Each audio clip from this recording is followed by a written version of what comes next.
Hello guys, what is up? Mr. Sparkton here and welcome back to Shadow Fight Free. But this time it's, I guess, a guide. I mean, it's kind of my first time doing it, but yeah. I guess I'm just gonna be showing you guys how to actually get the specific skins for the deep color event, because they are quite difficult to get and each orbiters have their own respective difficulty. So yeah, I guess we're just gonna be talking about this and let's go straight into the guide. Now let's go over the marathon rewards or rules, I guess.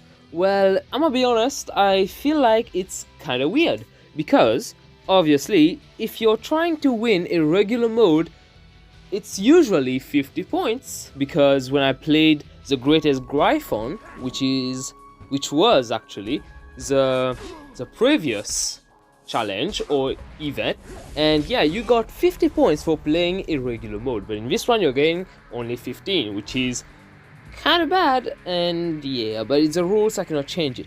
Well, at least you get 1 to 3 points for actually winning a round, so even if you lose, you're gonna get at least 7 points for winning 5 rounds. You don't really need to complete all of the challenges. If you die as a last one, you're at least gonna get 10 points for it. But if you actually defeat the Grand Arbitress, you're actually gonna get 15 points. So yeah, that's pretty good, I guess. Now, if you play in Grand mode, you can get up to 180 points for a full fight, meaning you get 180 points if you defeat all the judges. If you weren't able to defeat them, you will get around 30 to 50 points for each judge you defeated. You can also get 250 points for using a ticket in the wheel thingy. Now, if you're wondering how you can get those tickets for the roulette, well, you can buy them in the shop for 250 tokens, or you can buy even more than one ticket with gems, or just buy one with 250 gems. Now that should be all for the marathon. Now let's move on to the armor and weapons you are gonna be using. Now for the armor you are gonna be using, I don't really know what to suggest, since I can use most weapons or armors to defeat the judges, but I would really suggest using the Immortal Lord armor set, since with this armor you can lifesteal if you have lower health, or deal much more damage if you're higher in health than your opponents. It's a very good ability in my opinion, but even if you don't have any kind of armor set that has abilities, it's alright. Just use weapons that mainly target the head, such as the nunchucks. Most of its combos aim for the head, or you can use a great sword, because again, it gets the head a lot. Now you guys might be wondering, but why should we use weapons that attack the head? Can't we use different weapons? You can use whatever weapon you want, but I'm suggesting these weapons because of this effect, Fragile Head. It's an effect that you can get during the fights, and it increases the damage you deal to your opponents when you hit them on the head. If you're lucky enough, you can combine it with Donor to lifesteal the life you're taking from your opponents. That's pretty neat. One final thing, if you're not using any armor set ability, please use mines or even bear traps if you have them, because obviously it can stun the enemies, and you can even get a few good hits. Alright, now that we are done with this, let's go to the event itself and face the judges.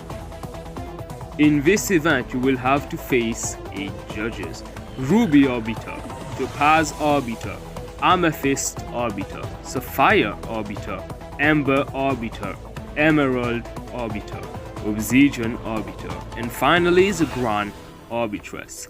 Each of them have their different abilities.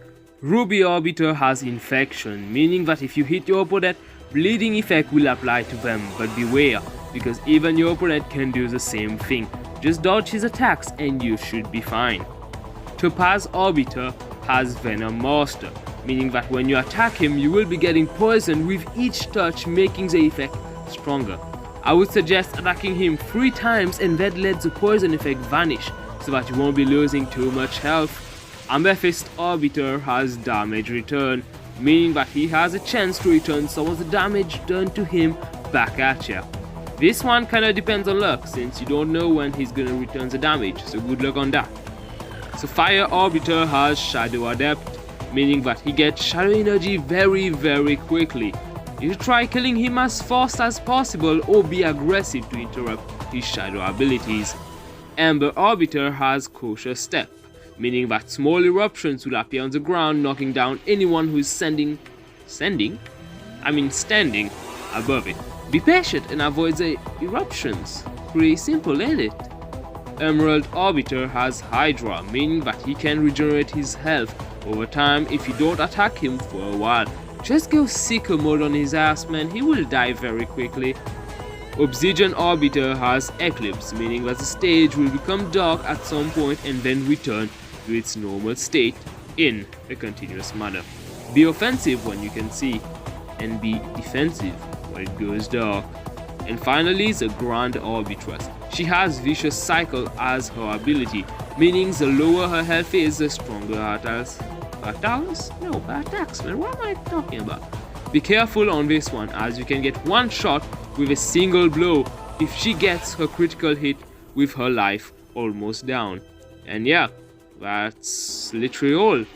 So yeah, congrats, as you have successfully defeated the judgments.